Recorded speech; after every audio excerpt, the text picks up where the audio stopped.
Hello students, तो आज का हमारा टॉपिक है cell junction and types of cell junction. तो इस पूरे लेक्चर में अगर आपको कहीं कोई डाउट आता है तो आप कमेंट सेक्शन में ड्रॉप कीजिएगा। हम कोशिश करेंगे कि हम आपके ज़्यादा से ज़्यादा डाउट सॉल्व कर सकें। तो चलिए समझते हैं सेल जंक्शन क्या होता है। तो सेल जंक्शन, जिसे हम मेम्ब्रेन जंक्शन भी बोलते हैं, ये बेसिकली क्या होता है, कनेक्शन होता है। किसके बीच में कनेक्शन होता है? या तो दो सेल्स के बीच में। यहां आप देख रहे हैं ये एक सेल है और ये एक सेल है, इन दोनों के बीच में ये कनेक्शन है।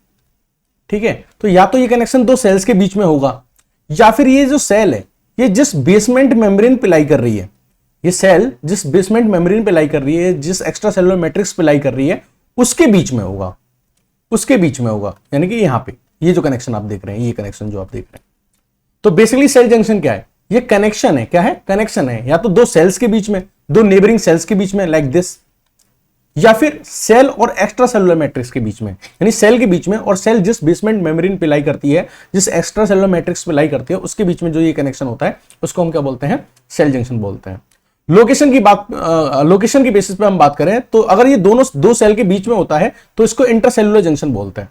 क्या बोलते हैं? इंटर मतलब बीच में, सेलुलर मतलब सेल, दो सेल के बीच में जो जंक्शन है उसको इंटरसेलुलर जंक्शन बोलते हैं। और इसके एग्जांपल है tight junction, gap junction, adherence junction and desmosomes. तो ये जो आपने देखे tight junction, gap junction, adherence junction and desmosomes, ये कहां पाए जाएंगे? सेल के बीच में पाए जाएंगे, दो सेल्स के बीच में पाए जाएंगे। और वो सेल जंक्शन जो सेल और एक्स्ट्रा सेलुलर मैट्रिक्स के बीच में पाए जाते हैं उनका नाम है फोकल एडहेरेंस और हेमिडेस्मोसोम। तो आप यहां देख रहे हैं ये हेमिडेस्मोसोम है, ये सेल और एक्स्ट्रा सेलुलर मैट्रिक्स के बीच में पाए जा रहे हैं। और उसी तरीके से ये जो फोकल एडहेरेंस है, ये वाला फोकल एडहेरेंस, ये फोकल एडहेरेंस, तो फोकल एडहेरेंस और हेमिडेस्मोसोम ये दोनों कहां पाए जाते हैं? सेल और एक्स्ट्रा सेलुलर मैट्रिक्स के बीच में पाए जाते हैं। बात क्लियर है? सेल के बीच में पाए जाएंगे intercellular junction, example tight junction, gap junction, adherence junction और डेस्मोसोम्स। और सेल और एक्स्ट्रा सेलुलर मैट्रिक्स के बीच में पाए जाएंगे फोकल एडहेरेंस और हेमिडेस्मोसोम। अच्छा सर, आपने ये बता दिया कि ये कनेक्शन होते हैं, लेकिन इसका कंपोजिशन क्या है? ये जो कनेक्शन है ये किससे मिलकर बने होते हैं? तो ये जो कनेक्शंस होते हैं ये बेसिकली क्या होते हैं? कॉम्प्लेक्स प्रोटीन स्ट्रक्चर होते हैं। क्या होते हैं? कॉम्प्लेक्स प्रोटीन स्ट्रक्चर होते हैं। तो ये जो आप स्ट्रक्चर यहां देख रहे हैं, ये जो आप स्ट्रक्चर यहां देख रहे हैं, ये क्या है? ये प्रोटीन स्ट्रक्चर है, ये प्रोटीन से मिलकर बने होते हैं। और इसके अंदर पाए जाते हैं बेसिकली एक्टिन के फिलामेंट और इंटरमीडिएट फिलामेंट। तो एक्टिन एंड इंटरमीडिएट फिलामेंट पाए जाते हैं जो कॉन्स्टिट्यूट करते हैं इन सेल जंक्शन को। तो यानी कि ये सेल जंक्शन कैसे होते हैं? प्रोटीनेशियस नेचर होते हैं। अगर मैं फंक्शन की बात करूं तो इन सेल जंक्शन का क्या फंक्शन होता है? तो इसके थ्री मेन फंक्शन है। पहला, ये डिफ्यूजन बैरियर की तरह काम करता है। दूसरा, दो सेल्स के बीच में कम्युनिकेट करने में हेल्प करता है। और तीसरा, ये किसी भी सेल्स को आपस में अटैच करके रखता है ताकि जो आपका टिश्यू है उसकी जो इंटीग्रिटी है, स्ट्रक्चरल इंटीग्रिटी है, वो मेंटेन रहे। एक एक करके समझते हैं। लाइक मान लीजिए आपकी स्किन है और ये स्किन की आपकी एक सेल है और इसी के पास दूसरी सेल है और ये मान लीजिए तीसरी सेल है। अब ये यहां पे मान लीजिए ये सेल जंक्शन प्रेजेंट है, सेल जंक्शन प्रेजेंट है, तो ये क्या करेगा? यहां से कोई चीज डिफ्यूज नहीं होने देगा। आउटसाइड एनवायरनमेंट से कोई भी चीज आपकी बॉडी के अंदर नहीं जाती है थ्रू द स्किन, क्योंकि स्किन की जो सेल्स हैं, जो एपिथेलियम सेल्स हैं, एपिथेलियल सेल्स हैं, वहां उन सेल्स के बीच में टाइट जंक्शन प्रेजेंट है। वरना तो ऐसा होता है ना कि कोई भी चीज हम यहां रखते हैं वो हमारी बॉडी के अंदर चली जाती, स्वीप इनटू कर जाती। कोई भी चीज ऐसे अंदर नहीं जाती क्योंकि क्या प्रेजेंट है? टाइट आपके जो सेल जंक्शन प्रेजेंट है। तो सेल जंक्शन डिफ्यूजन बैरियर पैदा करता है, यानी कोई भी चीज अगर आप यहां स्किन पे रख देते हो तो वो अंदर एंटर नहीं करती है, क्योंकि आपकी स्किन के अंदर जो एपिथेलियल सेल्स प्रेजेंट होती है उनके बीच में सेल जंक्शन होता है। और वो सेल जंक्शन क्या करता है? डिफ्यूजन बैरियर की तरह वर्क करता है। दूसरा जो फंक्शन इनका होता है वो ये होता है कि सेल जंक्शन जो होते हैं वो कम्युनिकेशन प्रोवाइड कराते हैं दो सेल्स के बीच में। लाइक ये एक वन सेल है और ये दूसरी सेल है, इन दोनों को आपस में कम्युनिकेट करना है, कोई चीज एक्सचेंज करनी है, कोई आयन मॉलिक्यूल सब्सटेंस एक्सचेंज करना है। तो इस सेल जंक्शन के थ्रू कोई भी सब्सटेंस एक सेल से दूसरे सेल में जा सकता है। तो यानी कि ये कम्युनिकेशन बिटवीन द सेल में भी हेल्प करता है। तीसरा, ये सेल्स को एक दूसरे से अटैच करके रखता है, स्ट्रांगली अटैच करके रखते हैं, ताकि जो आपका टिश्यू है उसकी स्ट्रक्चरल इंटीग्रिटी जो है वो क्या रहे? मेंटेन रहे। तो अब तक जो हमने बात की थी on the basis of location बात करी थी कि ये जो आपका सेल जंक्शन है वो दो सेल्स के बीच में है या फिर सेल और एक्स्ट्रा सेलुलर मैट्रिक्स के बीच में है। अब हम इनका डिवीजन करेंगे on the basis of function. तो अगर मैं on the basis of function की बात करूं तो हम इनको थ्री क्लासेस में क्लासिफाई कर देते हैं। एक है ऑक्लूडिंग junction, another is communicating junction and third is anchoring junction. ऑक्लूडिंग junction वो जंक्शंस होते हैं जो दो सेल्स के बीच में किसी भी तरह के एक्सचेंज को अलाउ नहीं करते हैं। ऐसे जंक्शन जो दो सेल्स के बीच में किसी भी तरह के एक्सचेंज को अलाउ नहीं करते हैं उनको ऑक्लूडिंग जंक्शन कहा जाता है। ये बेसिकली सील की तरह वर्क करते हैं, behave like the seal packed. Like suppose करिए ये एक सेल है और ये एक दूसरी सेल है, ठीक है, और इन दोनों के बीच में ये ऑक्लूडिंग जंक्शन है। क्या है? ऑक्लूडिंग जंक्शन। यहां पे ऑक्लूडिंग जंक्शन है, दिस इज ओजे, ऑक्लूडिंग जंक्शन। ये ऑक्लूडिंग जंक्शन क्या करेगा?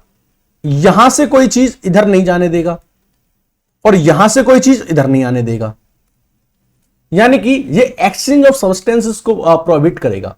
ये डिफ्यूजन बैरियर की तरह भी काम कर रहा है, बाहर के एनवायरमेंट से अंदर के एनवायरमेंट में कोई चीज नहीं आने दे रहा है, तो यहां पे ये डिफ्यूजन बैरियर की तरह भी वर्क कर रहा है। मेन वर्क जो है क्या है? Diffusion barrier. एक तो डिफ्यूजन बैरियर की तरह वर्क कर रहा है, कोई भी चीज को डिफ्यूज नहीं होने दे रहा outside environment to inside environment. दूसरा, सेल्स के बीच में किसी भी तरह के एक्सचेंजेस को भी क्या करता है? इनहिबिट करता है। तो ऑक्लूडिंग जंक्शन क्या है? जो डिफ्यूजन बैरियर की तरह बिहेव करते हैं और एज अ सील, दो सेल को एज अ सील पैक कर देते हैं एक दूसरे के साथ, और किसी भी तरह के एक्सचेंजेस को क्या करते हैं? प्रोहिबिट करते हैं। चलिए, ये तो हमने बात की आपसे ऑक्लूडिंग जंक्शन के बारे में। ऑक्लूडिंग जंक्शन का जो एग्जांपल है वो है टाइट जंक्शन। तो ऑक्लूडिंग जंक्शन का जो एग्जांपल है ये क्या है? Tight junction. बात समझ में आई?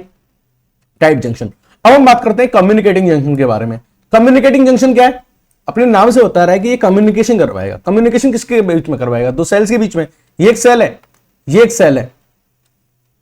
अब इन दोनों को सेल को एक दूसरे से कम्युनिकेट करना है, तो कम्युनिकेट करने के लिए यहां पे क्या प्रेजेंट है?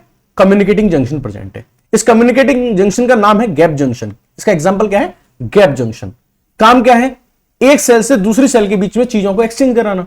तो कोई भी चीज अगर मान लीजिए यहां से यहां जानी है, या फिर कोई भी चीज यहां से यहां जानी है, इस सेल से इस सेल में जानी है, तो एक्सचेंजिंग में हेल्प करेगा। तो communicating junction basically help in the exchange of substances between the two cells that substances may be ion or molecule। तो कम्युनिकेटिंग जंक्शन का एग्जांपल है गैप जंक्शन, और काम क्या है? कम्युनिकेशन बिटवीन टू सेल्स या फिर exchange of substances between two cell. इतनी बात समझ में आ गई आपको? अब तीसरे जंक्शन के बारे में बात करते हैं। तीसरे जंक्शन के बारे में बात करते हैं। Third junction is anchoring junction. Anchoring का क्या मतलब होता है? सपोर्ट। तो तीसरा वो जंक्शन है जो क्या प्रोवाइड कराएगा? सपोर्ट प्रोवाइड कराएगा। तो अभी आपने दो जंक्शन देखे। सबसे पहले आपने देखा टाइट जंक्शन, जो कि ऑक्लूडिंग जंक्शन का एग्जांपल था। उसका काम क्या था? सील पैक कर देना दो सेल के बीच में, ताकि कोई भी डिफ्यूजन और कोई भी एक्सचेंज ना हो पाए। दूसरा हमने पढ़ा कम्युनिकेटिंग जंक्शन, जिसका एग्जांपल था गैप जंक्शन, जिसमें हमने पढ़ा कि ये क्या करेगा? दो सेल्स के बीच में एक्सचेंजिंग कराएगा। Third is anchoring junction. Anchoring junction का क्या काम है? स्ट्रक्चरल अटैचमेंट प्रोवाइड कराना, दो सेल्स को स्ट्रक्चरली अटैच करके रखना। दो सेल्स को स्ट्रक्चरली अटैच करके रखना एक दूसरे से, और किससे? एक्स्ट्रा सेलुलर मैट्रिक्स से।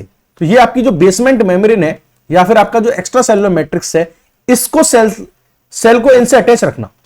ये जो अटैचमेंट है यहां, ये अटैचमेंट जो है इसको बनाए रखना। तो एंकरिंग जंक्शन का क्या काम है? ये दो सेल्स को एक दूसरे से अटैच करके रखता है और सेल्स को एक्स्ट्रा सेलुलर मैट्रिक्स के साथ भी अटैच करके रखता है। इसके एग्जाम्पल की बात करें तो इसके 4 एग्जाम्पल है, ठीक है। एक तो एग्जाम्पल है इसका एडहेरेंस जंक्शन। एडहेरेंस जंक्शन कहां प्रेजेंट होता है? सेल्स के बीच में प्रेजेंट होता है। दूसरा इसका एग्जाम्पल है डेस्मोसोम। डेस्मोसोम ये भी कहां प्रेजेंट होता है? सेल्स के बीच में प्रेजेंट होता है। और दो एग्जाम्पल इसके कौन कौन से हैं? फोकल एडहेरेंस और हेमीडेस्मोसोम। ये जो मैंने चारों एग्जाम्पल आपको बताए, एडहेरेंस जंक्शन, डेस्मोसोम, फोकल एडहेरेंस और हेमीडेस्मोसोम, ये चारों किसके एग्जांपल है? एंकरिंग जंक्शन के एग्जांपल है। काम क्या करेंगे? स्ट्रक्चरल अटैचमेंट प्रोवाइड कराएंगे, सेल को आपस में ज्वाइन करके रखेंगे और टिश्यू की इंटीग्रिटी मेंटेन करके रखेंगे। दोनों में डिफरेंस, इसके एग्जांपल कितने? 4 एग्जांपल है इसके। इस 4 में से जो एडहेरेंस जंक्शन और डेस्मोसोम है, ये तो कैसे नेचर के हैं? इंटरसेलुलर नेचर के हैं, यानी दो सेल्स के बीच में पाए जाएंगे। और फोकल एडहेरेंस और हेमीडेस्मोसोम की बात करी जाए तो ये कहां पाए जाएंगे? सेल और एक्स्ट्रा सेलुलर मैट्रिक्स के बीच में पाए जाएंगे। ये बात आपको याद रखनी है। चलिए आगे बढ़ते हैं, इनको थोड़ा डिटेल में समझते हैं सारी जंक्शंस को। तो सबसे पहले हमने बात करी थी ऑक्लूडिंग जंक्शन के बारे में। ऑक्लूडिंग जंक्शन के बारे में हमने आपको बताया था कि ये इंटरसेलुलर जंक्शन होता है, यानी दो सेल के बीच में होगा और ये सेल को क्या कर देगा? एक दूसरे से एकदम टाइटली पैक कर देगा। टाइटली पैक कर देगा, एक दूसरे को एकदम क्या कर देगा? दोनों सेल को क्या कर देगा? एकदम सील कर देगा, सील कर देगा, ठीक है, ताकि कोई भी डिफ्यूजन ना हो पाए और कोई भी एक्सचेंजिंग ना हो पाए। तो ऑक्लूडिंग जंक्शन क्या करते हैं? एक्सचेंज ऑफ सब्सटेंस को अलाउ नहीं करते हैं और डिफ्यूजन बैरियर की तरह वर्क करते हैं। एग्जाम्पल क्या था, टाइट जंक्शन। तो टाइट जंक्शन कैसा है, इंटरसेलुलर जंक्शन है और ऑक्लूडिंग नेचर का है, एज अ सील बिहेव करेगा। टाइट जंक्शन को हम क्या बोलते हैं, जोनुला ऑक्लूडेंस भी बोलते हैं। ठीक है, क्यों बोलते हैं अभी थोड़ी देर में बताने वाले हैं। कहां पाया जाता है टाइट जंक्शन, कहां पे ये एज अ सील की तरह वर्क करता है, तो एक तो आपकी एपिथेलियम में, at the apical margin of epithelium. तो ये आपकी एपिथेलियल सेल्स है, यहां इनकी जो एपिकल मार्जिन है, ये जो एपिकल मार्जिन है, यहां कौन पाया जाएगा, टाइट जंक्शन पाया जाएगा। इसके अलावा endothelial cells of intestinal mucosa में पाया जाता है, ताकि आपका जो गट का कंटेंट है वो अंदर इनसाइड लीकेज ना हो। ठीक है, और कहां पाया जाता है, in the cells of wall of renal tubules, kidney tubules की जो सेल्स होती हैं उनकी वॉल्स में पाया जाता है। ठीक है, टाइट जंक्शन की अगर हम स्ट्रक्चर की बात करें, ये तो हमने ये पता किया कि टाइट जंक्शन का नेचर कैसा है, और हमने पता किया कि ये कहां प्रेजेंट होता है, लोकेशन प्रेजेंट कहां होती है इसकी। अब हम इसके स्ट्रक्चर के बारे में बात कर रहे हैं, डिटेल स्ट्रक्चर के बारे में बात कर रहे हैं। तो अगर मैं टाइट जंक्शन की बात करूं, तो टाइट जंक्शन जो होता है ये रिज से मिलकर बना होता है। किससे मिलकर बना होता है, रिज, RIDG, रिज से मिलकर बना होता है। बेसिकली दो रिज होती हैं, दो रिज एक एक सेल से निकलती हैं। लाइक एक रिज इस सेल से निकलेगी और एक रिज इस सेल से निकलेगी। तो दो रिज होती हैं, दो रिज मिलकर क्या बनाती हैं, एक टाइट जंक्शन बनाती हैं, और दो रिज में से एक रिज एक सेल से निकलती है। तो यहां आप देख रहे हैं बेसिकली दो रिज होती हैं इसमें, एक रिज तो मिलकर बनी होती है क्लाउडेंस प्रोटीन की। कौन सी प्रोटीन की, क्लाउडेंस प्रोटीन की। तो ये आप जो पिंक वाली देख रहे हैं, ये क्लाउडेंस प्रोटीन है। क्लाउडेन प्रोटीन्स की दो रिज हैं, वन फ्रॉम ईच सेल। ये जो रिज हैं, ये दोनों आपस में आके क्या करती हैं, इंटरकनेक्ट करती हैं, और एज अ इतना स्ट्रांगली अटैच करती हैं कि एज अ सील वर्क करती है। ठीक है, तो एक तो क्लाउडेंस प्रोटीन होती है, दूसरा होती है ऑक्लूडिन प्रोटीन्स। कौन सी प्रोटीन, ऑक्लूडिन प्रोटीन्स। तो बेसिकली टाइट जंक्शन में दो रिज होती हैं, one by claudin protein and second by the occludin protein. अब क्लाउडिन और ऑक्लूडिन के बाद आप जो यहां पर रेड रेड देख रहे हैं, दिस वन, सॉरी, जो आप गोल गोल ये रेड रेड दिख रहे हैं, इनको बोलते हैं जोना ऑक्लूडिन प्रोटीन। क्या बोलते हैं, जोना ऑक्लूडिन प्रोटीन। ये कहां पाई जाती है, ये पाई जाती है inside the cell, inside the cell and behind the claudin protein and occludin protein. देखो क्लाउडिन और ऑक्लूडिन तो आपको कहां पाई जा रही है, इन द सेल मेम्ब्रेन। क्लाउडिन ये क्या आपकी सेल मेम्ब्रेन है, ये वाला हिस्सा क्या है, सेल मेम्ब्रेन। तो क्लाउडिन और ऑक्लूडिन तो कहां पाई जाती हैं, सेल मेम्ब्रेन में पाई जाती हैं, in the wall of cell membrane पाई जाती हैं। बट जो जोना ऑक्लूडिन प्रोटीन है, ये कहां पाई जाती है, बिहाइंड द क्लाउडिन और occludin protein in the cell, inside the cell surface. तो जो आपको ये रेड रेड गोला गोला ये करके रेड रेड जो गोला गोला दिख रहा है ना, ये वाला, ये क्या है, जोना ऑक्लूडिन प्रोटीन्स है। और इनके पीछे जो आपको ये जो टेल दिख रही है, ये जो टेल दिख रही है, ये टेल क्या है, बेसिकली ये एक्टिन फिलामेंट है। क्या है, एक्टिन फिलामेंट है। तो आपको टाइट जंक्शन का स्ट्रक्चर समझ में आ गया आपको, होपफुली। टाइट जंक्शन जो है उसमें क्या प्रेजेंट है, बेसिकली दो रिज प्रेजेंट है, एक रिज एक सेल से निकलती है। इसमें बेसिकली दो रिज होती हैं, one by the claudins and another by the occludins. इसके अलावा जो प्रोटीन पाई जाती है वो है जोना ऑक्लूडेंस, जो कि साइटोप्लाज्म में प्रेजेंट होती है, और जोना ऑक्लूडेंस से अटैच होते हैं एक्टिन फिलामेंट। बात समझ में आ गई। जो दोनों रिज होती हैं वो एक दूसरे के साथ फ्यूज करके क्या बनाती हैं, एक tightly packed space, tightly packed structure बनाती हैं, सील पैक्ड स्ट्रक्चर बनाती हैं। ठीक है, और दोनों रिज जब आपस में ज्वाइन करती हैं तो they give like rope like tight connection between the cells. बात करें टाइट जंक्शन के फंक्शन की, तो टाइट जंक्शन का जो फंक्शन होता है, तो पहला फंक्शन तो यही है कि स्ट्रेंथ एंड स्टेबिलिटी प्रोवाइड करता है। टिश्यू की जो सेल्स है उनको आपस में होल्ड करके रखता है, to maintain the integrity of the tissue. Second, impermeable junction होता है, किसी भी चीज को अलाउ नहीं करता, एक्सचेंज ऑफ सब्सटेंसेस को अलाउ नहीं करता, डिफ्यूजन बैरियर की तरह वर्क करता है usually. In some rare cases selectively permeable junction की तरह बिहेव कर सकता है for the very small size of molecules. Brain में बात करें तो ब्लड ब्रेन बैरियर की तरह वर्क करता है। लाइक अगर आपकी ये ब्रेन में ये ब्लड कैपिलरी है, तो ब्लड कैपिलरी की जो वॉल्स हैं, वॉल्स में जो सेल्स हैं, इन सेल्स के बीच में क्या प्रेजेंट होता है, टाइट जंक्शन प्रेजेंट होता है, और ये ब्लड ब्रेन बैरियर की तरह एक्ट करता है, ताकि आपकी जो कैपिलरी है उसके अंदर का कोई भी सब्सटेंस निकल के ब्रेन में ना चला जाए और ब्रेन में कोई प्रॉब्लमेटिक कॉज क्रिएट ना कर दे। सो हमने पहला पढ़ा ऑक्लूडिंग जंक्शन, वो हमने उसका एग्जांपल डिस्कस कर लिया, टाइट जंक्शन। अब next we are going to discuss about the communicating junction. Communicating junction मैंने आपको पढ़ाया था, तो मैंने आपको बताया था ये एक सेल है, ये एक दूसरी सेल है, ठीक है, ये one cell, this is another cell, इन दोनों के बीच में ये क्या है, कम्युनिकेटिंग जंक्शन। इसका एग्जांपल क्या था, गैप जंक्शन। काम क्या है, सब्सटेंस का exchanges from one cell to another cell. तो कम्युनिकेटिंग जंक्शन क्या करते हैं, इंटरसेलुलर जंक्शन होते हैं दो सेल्स के बीच में, ये आप देख रहे हैं दो सेल के बीच में है, और क्या करते हैं इंटरसेलुलर एक्सचेंज में हेल्प करते हैं। एग्जांपल हमने बता दिया गैप जंक्शन, तो कैसा है, इंटरसेलुलर नेचर का है और अलाउ करता है exchange of substance between two cells. कहां प्रेजेंट होता है, the gap junction is usually present in the heart basal part of epithelial cells of intestinal mucosa. तो इंटेस्टाइनल म्यूकोसा में पाया जाता है और कहां पाया जाता है, हार्ट की सेल्स में पाया जाता है।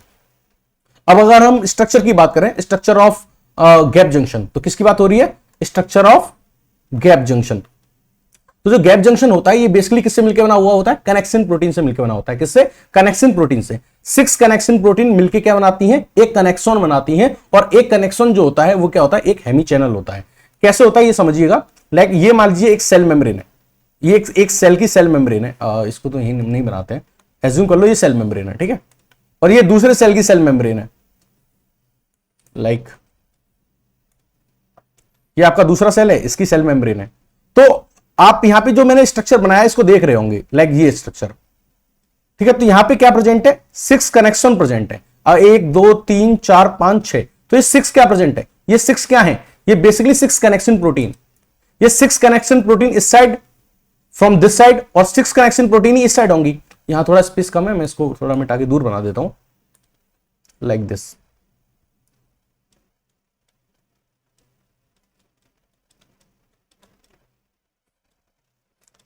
तो ये एक सेल थी और ये दूसरी सेल है मान लीजिए, ठीक है, ये सेल 1 है और ये सेल 2 है। इन दोनों के बीच में ये क्या है, ये एक हेमी चैनल है, क्या है, एक हेमी चैनल है, और ये भी क्या है, एक हेमी चैनल है। ये दो हेमी चैनल मिलके क्या बना रहे हैं, एक गैप जंक्शन बना रहे हैं। क्या बना रहे हैं, एक गैप जंक्शन बना रहे हैं। अब इस गैप जंक्शन के थ्रू क्या होता है, सब्सटेंसेस की एक्सचेंजिंग होती है from one cell to another cell. ये गैप जंक्शन कैसे बनता है, 2 हेमी चैनल से। कैसे, 2 हेमी चैनल से। एक हेमी चैनल कैसे बनता है, 6 कनेक्शन प्रोटीन से। इसमें दिख रहा है आपको 1 2 3 4 5 6 कनेक्शन से। तो बेसिकली 6 कनेक्शन प्रोटीन मिलकर एक कनेक्शन बनाते हैं जिसको एक हेमी चैनल बोलते हैं, और 2 हेमी चैनल मिलकर क्या बनाते हैं, एक गैप जंक्शन बनाते हैं। और इस गैप जंक्शन से क्या होता है, एक्सचेंज ऑफ सब्सटेंस होता है, क्योंकि ये बिहेव करता है as a tunnel and allow the exchanges of substances between the 2 cells. क्या क्या सब्सटेंसेस होते हैं जिनकी एक्सचेंजिंग होती है, glucose, amino acid, ions etcetera. Function की बात करें गैप जंक्शन की, तो सबसे इंपॉर्टेंट फंक्शन तो यही है कि एक्सचेंज ऑफ सब्सटेंसेस को अलाउ करता है, like glucose, amino acid and ions. वो सब्सटेंसेस जिनका मॉलिक्यूलर वेट 1000 टू 1500 डाल्टन के बीच में होता है, ठीक है। It help in the exchange of chemical messenger between the cells. मान लीजिए इस सेल से कोई केमिकल मैसेंजर इस सेल में जाना है तो उसमें हेल्प करता है। तीसरा, help in the rapid propagation of action potential from one cell to another cell. अगर आपने केमिकल साइनेप्स पढ़ा है, क्या पढ़ा है, केमिकल साइनेप्स, दो न्यूरॉन के बीच में जो केमिकल साइनेप्स होता है वो भी क्या होता है, एक तरह का कम्युनिकेटिंग जंक्शन होता है। क्या होता है, कम्युनिकेटिंग जंक्शन होता है। तो चलिए नेक्स्ट बात करते हैं हम एंकरिंग जंक्शन की। तो एंकरिंग जंक्शन क्या था, मैंने बताया था वो जंक्शन जो क्या करेगा, स्ट्रक्चरल अटैचमेंट प्रोवाइड कराएगा। लाइक ये एक 1 सेल है, ये एक 2 सेल है। अब ये दोनों सेल जो हैं, एक तो आपस में एक दूसरे से कनेक्टेड है, एक तो आपस में एक दूसरे से कनेक्टेड है। दूसरा, ये एक्स्ट्रा सेलुलर मैट्रिक्स के साथ भी कनेक्टेड है, एक्स्ट्रा सेलुलर मैट्रिक्स के साथ भी कनेक्टेड है। ये एक्स्ट्रा सेलुलर मैट्रिक्स, ये सेल। तो ये जो एक दूसरे को कनेक्ट करके रख रहा है, सेल जंक्शन जो एक दूसरी सेल्स को कनेक्ट करके रखता है, जिसका काम क्या है, एंकरिंग जंक्शन का काम क्या है, दो सेल्स को आपस में कनेक्ट करके रखना, ज्वाइन करके रखना, स्ट्रक्चरल अटैचमेंट प्रोवाइड कराना। तो जो एंकरिंग जंक्शन है ये 4 तरह के होते हैं। कितने तरह के होते हैं, 4 तरह के। एंकरिंग जंक्शन और desmosomes. Anchoring junction, sorry, adherence junction. Adherence junction और डेस्मोसोम तो कहां प्रेजेंट होते हैं, सेल्स के बीच में प्रेजेंट होते हैं। लेकिन फोकल एडहेरेंस और हेमीडेस्मोसोम कहां प्रेजेंट होते हैं, सेल और एक्स्ट्रा सेलुलर मैट्रिक्स के बीच में प्रेजेंट होते हैं। देखो, एडहेरेंस जंक्शन जिन प्रोटीन फिलामेंट से मिलकर बना होता है उनको हम बोलते हैं एक्टिन फिलामेंट। क्या बोलते हैं, एक्टिन फिलामेंट। तो आपको ध्यान रखना है, एडहेरेंस जंक्शन और फोकल एडहेरेंस किससे मिलकर बना होते हैं, एक्टिन फिलामेंट से। किससे, एक्टिन फिलामेंट से। और आपको याद रखना है, डेस्मोसोम और हेमीडेस्मोसोम सेम है ना। डेस्मोसोम और हेमीडेस्मोसोम ये मिलकर बने होते हैं किससे, इंटरमीडिएट फिलामेंट से। किससे, इंटरमीडिएट फिलामेंट से। तो आपको क्या याद रखना है, आपको याद रखना है कि एडहेरेंस जंक्शन और फोकल एडहेरेंस दोनों सेम है ना, एडहेरेंस, फोकल एडहेरेंस। तो एडहेरेंस और फोकल एडहेरेंस है ये तो मिलकर बने होते हैं एक्टिन फिलामेंट से। किससे, एक्टिन फिलामेंट से। और जो डेस्मोसोम है और हेमीडेस्मोसोम है ये किससे मिलकर बने होते हैं, इंटरमीडिएट फिलामेंट से। तो आप यहां देख रहे हैं, this is adherens junction and this is focal adherens, both are made up of actin filament, and desmosome and hemidesmosome are made up of intermediate filament. Function anchoring junction का मैं बता चुका हूं आपको, स्ट्रक्चरल इंटीग्रिटी प्रोवाइड कराता है, tissue को size maintain करके रखता है। ठीक है, कहां पाया जाएगा? In the heart muscles and epidermis of skin. ठीक है, अच्छा, structural attachment between the cell और between the cell and extra cellular matrix, ये काम एक तो एंकरिंग जंक्शन का हो गया। किसका हो गया? एंकरिंग जंक्शन का हो गया, जिसके टाइप हमने 4 टाइप्स हमने डिस्कस कर लिए। One was adherens junction, second was desmosome, third was focal adherens and fourth was hemidesmosome. ठीक है, एंकरिंग जंक्शन। इसके अलावा, एंकरिंग जंक्शन के अलावा कुछ प्रोटीन्स होती हैं, कुछ प्रोटीन स्ट्रक्चर होते हैं जो दो सेल्स को एक दूसरे के साथ अटैच करके रखते हैं, या फिर सेल को और एक्स्ट्रा सेलुलर मैट्रिक्स को अटैच करके रखते हैं। लाइक जंक्शन तो है ही है, साथ ही साथ कुछ प्रोटीन स्ट्रक्चर है। क्या है? कुछ प्रोटीन स्ट्रक्चर है। कुछ क्या है? प्रोटीन स्ट्रक्चर है जो क्या करते हैं? सेल्स को अटैच करके रखते हैं एक दूसरे के साथ, और सेल और एक्स्ट्रा सेलुलर मैट्रिक्स को अटैच करके रखते हैं।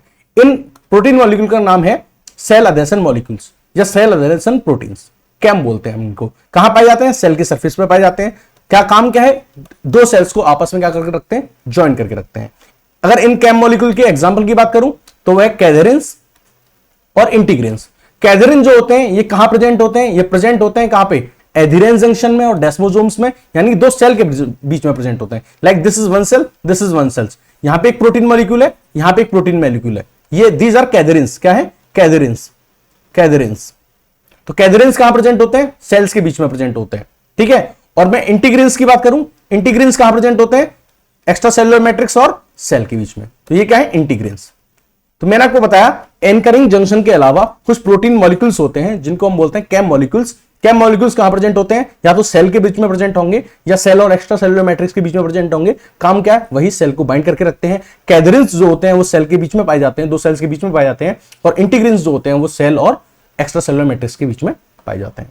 एंकरिंग जंक्शन के जो 4 टाइप्स पढ़े थे हमने, उनको एक बार एक साथ हम देख लेते हैं ताकि हम उनकी कंपैरेटिव स्टडी कर पाए। वैसे हमने उनको डिस्कस कर लिया। तो मैंने आपको बताया था एंकरिंग जंक्शन जो होते हैं ये बेसिकली 4 टाइप्स के होते हैं। एडहेरेंस जंक्शन, फोकल एडहेरेंस, डेस्मोसोम और हेमीडेस्मोसोम। एडहेरेंस जंक्शन के बारे में मैंने क्या बताया था? इंटरसेल्यूलर है। क्या है? इंटरसेल्यूलर है, यानी ये एक सेल है, ये एक सेल है, तो यहां पाया जाएगा एडहेरेंस जंक्शन।